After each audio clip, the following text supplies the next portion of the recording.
Oke, ini emang dilema orang tua ya. Kadang-kadang mungkin cita-cita anak tidak sesuai dengan harapan orang tua gitu. Tapi intinya gini, kalau anak itu semakin dilarang, dari awal kita udah larang, percaya dia semakin penasaran gitu. Jadi yang perlu kita tampilkan adalah sikap netral gitu. Nggak apa-apa, kita nggak perlu berpura-pura kita setuju kalau misalnya kita nggak setuju gitu. Kita cukup menampung dulu gitu ya. Oh, kakak mau jadi YouTuber ya? Tanya aja, YouTuber tuh apa sih? Gitu. YouTuber itu tugasnya apa? Oh, kira-kira mesti gimana sih supaya bisa jadi YouTuber? Gitu. Mesti gini, mesti gitu, mesti gini, mesti gitu. Oke. Terus kemudian rules tetap ditegakkan gitu ya. Di rumah, even though dia bilang mau jadi YouTuber, tetap ada rules-nya.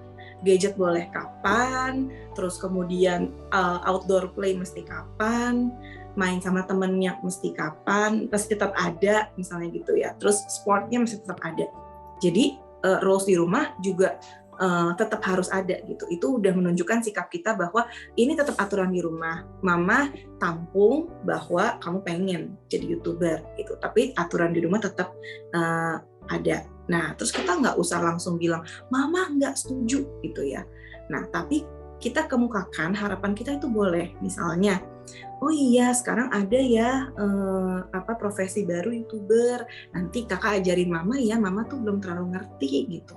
Tapi banyak juga sih profesi lain. Kalau misalnya kakak mau, kita lihat-lihat gitu, misalnya kita nggak mesti gitu ya, kita nggak mesti paksain nanti kamu jadi ini gitu, enggak ya, cuma sambil lihat internet kan juga bisa ya, sambil kita Google, sambil kita apa, coba yuk lihat untuk misalnya ada profesi lain itu apa, sambil belajar profesi gitu.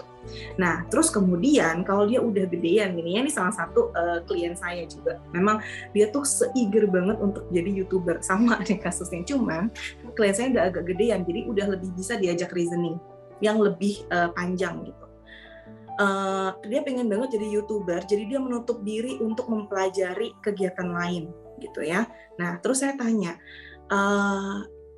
kamu tahu nggak sih jadi YouTuber itu skill-skill yang dibutuhkan itu apa gitu? Pasti jawabannya itu adalah bisa editing video misalnya, bisa bikin konten, bisa ini.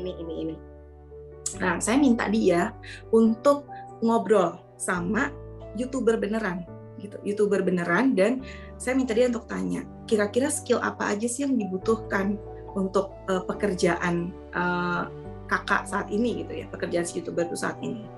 Nah, memang kita perlu sampaikan gitu ya ke orang yang dia akan ajak wawancara itu, bahwa tolong sampaikan sejujur-jujurnya pada anak ini apa sih kesulitan dan tantangannya juga.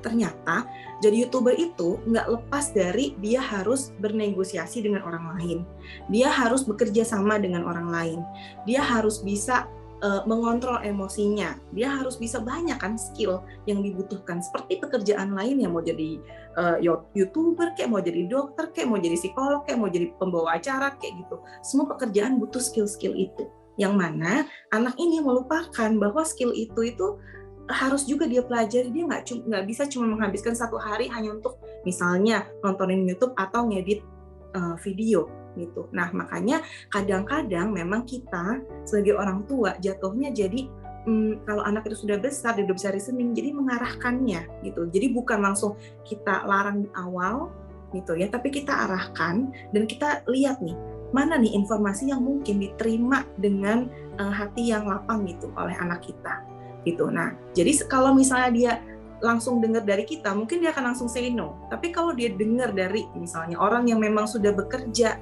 di bidang itu, baru dia akan terbuka ada informasi baru gitu ya. Tentu saja caranya bukan cuma ini, caranya banyak, tapi ini adalah salah satu contoh.